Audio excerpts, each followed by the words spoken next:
A disturbing medical link to tell you about. A new study finds that men who suffered with attention deficit hyperactivity disorder, or ADHD, in adolescence are twice as likely to suffer from obesity later on in life. Dr. Ernest Patti is a senior attending physician of emergency medicine at St. Barnabas Hospital. Thank you for joining us. Thank you for having me. Several reasons are cited. One of them is the drugs, such as Ritalin. They can suppress a child's appetite, so they're very skinny when they're on the drug. Then they get off of it and they gain weight. Yes, it's also a problem with parents who see their children being thin and they want them to grow tall and be big. So sometimes the parents may actually be pushing the food and the drink on the children as well.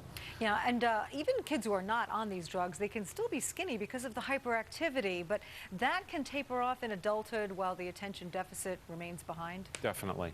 What's a big problem that they see is because of the poor organizational skills of children with this disorder, you know, they tend not to have regular eating habits, and they may binge eat at times, and other times have periods where they go for a while without food, and then they gorge themselves. And that can be an issue, especially if healthy choices are not available and they gorge themselves on fast food or foods with high fat and high sugar content. Yeah, and the other issue is the planning skills. You know, balanced meals have to be planned. You have to buy the food in advance, cook it and whatnot, and they're not thinking ahead that far, and as a result, as you mentioned, they grab whatever's available. Exactly. It's tough for these children to focus. While it's important to remember the study only looked at young boys who then eventually grew into men, they say that the similarities are probably going to be the same with the young women as well. When they can't focus and they can't make preparations for healthy choices like you suggested, then the alternative may not be so healthy and cause them to gain the weight. Right. So what's the takeaway for moms right now? You have a child. He is skinny. He's ADHD. What do you do to make sure he doesn't gain weight later on? Well, one of the most important things is you have to make sure to give these children outlets or let them vent for their physical activity and their hyperactiveness. Today, with the video games and the computers and the cell phones and texting, we forget to get our kids outside. You want them outside.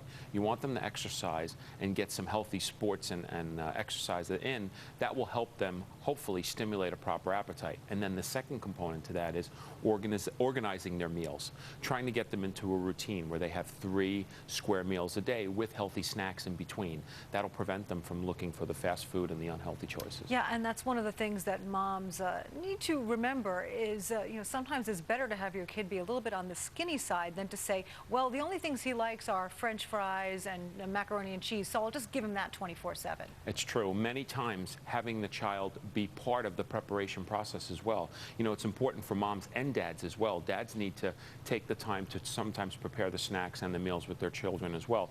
When you incorporate them and they see as part of the cooking or preparation prospect, many times that allows them to say, hey, let me try that. That doesn't look so bad because I helped create it. And sometimes it'll broaden their liking of certain foods and allow them to eat healthier choices. All right, good information, important stuff. Dr. Ernest Patti, thank you so much for joining us. Thanks very much for having me. John?